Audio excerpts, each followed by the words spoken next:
Okay, so it's 1993 and I start working at a gym in college because I totally just want to stay in shape. And I remember going to all of these, yeah, look at bird galore. There she goes. Okay, it's 1993.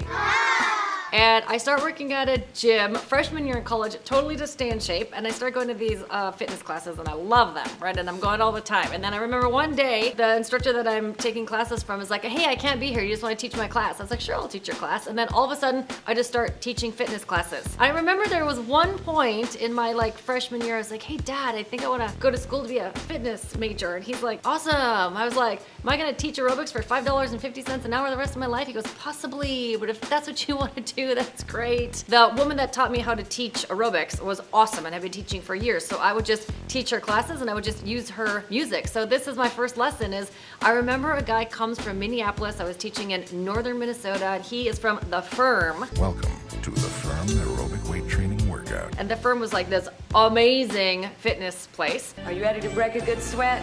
Yeah. Inhale deeply.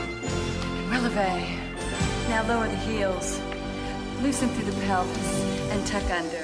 Squeeze it. And I remember he writes me this letter afterwards. I'm probably 18 or 19 years old. And he's like, the music is awesome. The tempo is great. Your routines are amazing. And your cueing sucked. And I was like, somewhat heartbroken. Okay, can I tell you, it's so funny, I tell you this story 25 years later. I can remember where I was standing when I read the letter and his ink on this lined paper because it's made this emotional response within me. I think this is what it taught me. Very much how to communicate. So I remember I would teach, okay, and you're thinking you're saying, okay, grapevine right, and all of a sudden they're not going right. They're going somewhere, but they're not going right. So what you think you're saying is not exactly what they're doing.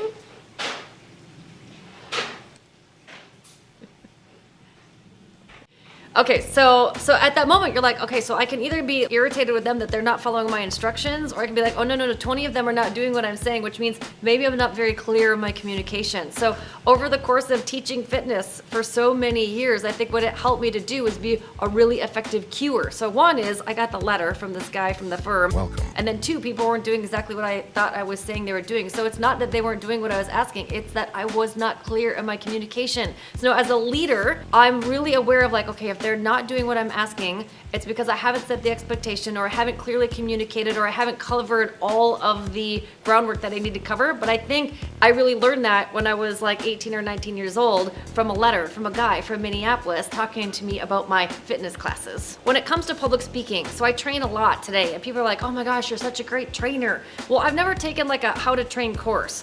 Mother is or skill. Skill is the repetition. Know what's it called? Please stand by. Skill is the mother of all repetition. Repetition is the mother of all skill. That's what it is, right? Repetition is the mother of all skill. So think of the compound effect of teaching classes 3, 4, 5 times a week for 20 years of your life, right? So now, even though I'm not necessarily facing them always. I'm looking at a mirror and I'm talking to them and I'm like, hey, how you doing? And they're like, woohoo, and they're giving you your feedback back. Yeah. It's no different than teaching on stage today. 20 years of teaching fitness, it was probably my foundation of being a somewhat effective communicator, although I'm horrible at English and grammar and I don't even know what a noun, verb, adjective, adverb, paraphrase, I don't know any of those things, okay? But I think I can give some instructions that people can follow, and if they're not following, I can at least self-reflect and go, oh, they're not all idiots. I'm actually not communicating effectively. But I swear I learned that from being a fitness instructor in 1993. Hi guys, it's Amber. Okay, if you took a look at the video and you didn't like it and you don't really like me, stop watching. But if you do like the video, you got 3 things. Thumbs up first, click the subscribe button below, and then click the bell if you want to be notified when another video gets posted. Thanks for watching. What do you have to do with the bell button? Thumbs up, subscribe, bell. Okay, hi Amber, hi guys. Do I have to start the whole thing over?